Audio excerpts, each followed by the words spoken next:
നമസ്കാരം. Raf talk ഫുട്ബോളിലേക്ക് ഏവർക്കും സ്വാഗതം. നെയ്മറുടെ ഭാവിയെക്കുറിച്ചുള്ള ചർച്ചകൾ അങ്ങനെ നടക്കുന്നു. ബ്രസീലിയൻ മാധ്യമങ്ങളിൽ സ്വാഭാവികമായിട്ടും ഈ വാർത്തകൾ കൂടുതലായിട്ട് വരും. കാരണം അവരുടെ ദേശീയ ടീമിൻ്റെ ലെജൻഡാണ് നെയ്മർ. അവർക്ക് വേണ്ടി ഏറ്റവും അധികം ഗോളുകൾ നേടിയ താരമാണ് നെയ്മർ. നെയ്മർ പക്ഷേ പരിക്കിൻ്റെ പിടിയിൽപ്പെട്ട് വല്ലാതെ വലയുന്നൊരു സമയമാണിത്.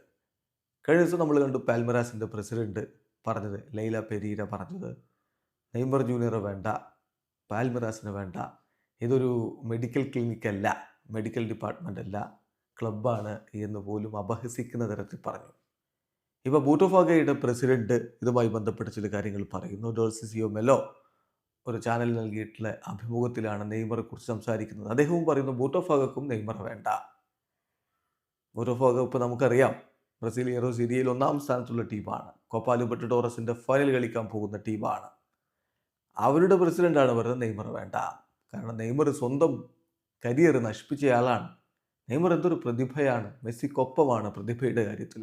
CR7 മികച്ചവനാണ്, പക്ഷേ സ്വന്തം കരിയർ നശിപ്പിച്ച് കളഞ്ഞു എന്നാണ് ഇപ്പോൾ ഡെർസിസിയോ മെല്ലോ പറയുന്നത്. അദ്ദേഹത്തിൻ്റെ വാക്കുകൾ നമ്മളൊന്ന് പരിശോധിക്കുന്നു. ഗ്ലോബോ അടക്കമുള്ള മാധ്യമങ്ങൾ ഇത് റിപ്പോർട്ട് ചെയ്തിട്ടുണ്ട്. നെയ്മറെ വേണ്ട, നെയ്മറെ സൈൻ ചെയ്യാൻ ശ്രമിക്കുമോ എന്നുള്ള ചോദ്യത്തിലുള്ള മറുപടിയാണ് വേണ്ട, ദൈവം പൊറുക്കട്ടെ. നെയ്മർ തീർച്ചയായിട്ടും ചരിത്രത്തിലെ ഏറ്റവും മികച്ച താരങ്ങളിൽ ഒരാളാണ്. ഞാൻ കണ്ടിട്ടുള്ളവരിൽ വെച്ച് മികച്ച താരമാണ്. മെസ്സിയുടെ അതേ ലെവലാണ്, same level as Messi and much better than Cristiano Ronaldo. CR7 ഒരുപാട് മെച്ചപ്പെട്ട കളിക്കാരനാണ്, പക്ഷേ സ്വന്തം കരിയർ നശിപ്പിച്ചു. നിരവധി ഇഞ്ചുറികൾ, ഇപ്പോൾ കഴിഞ്ഞ ഒരു വർഷക്കാലമായിട്ട് കളിക്കാൻ പോലും പറ്റാത്ത അവസ്ഥ, ഇപ്പോൾ വീണ്ടും പരിക്ക് പറ്റിയിരിക്കുന്നു. ഏതായാലും അദ്ദേഹത്തെ ബൂട്ടോഫാഗക്ക് വേണ്ട എന്നാണ് ഇപ്പോൾ ഡോൾസിസിയോ മെല്ലോ പറയുന്നത്. ഏതായാലും നെയ്മർ ജൂനിയർ അടുത്ത വർഷം എവിടെ കളിക്കുമെന്നുള്ളതിൽ ആരാധകർക്ക് ഇപ്പോഴും ആശങ്കയുണ്ട്. അൽ ഹിലാൽ അദ്ദേഹത്തിൻ്റെ കോൺട്രാക്റ്റ് ടെർമിനേറ്റ് ചെയ്യുമോ, അതല്ല ജൂൺ വരെ അദ്ദേഹം അൽ ഹിലാലിൽ തന്നെ തുടരുമോ, ഇതൊക്കെ കണ്ടറിയേണ്ട കാര്യമാണ്.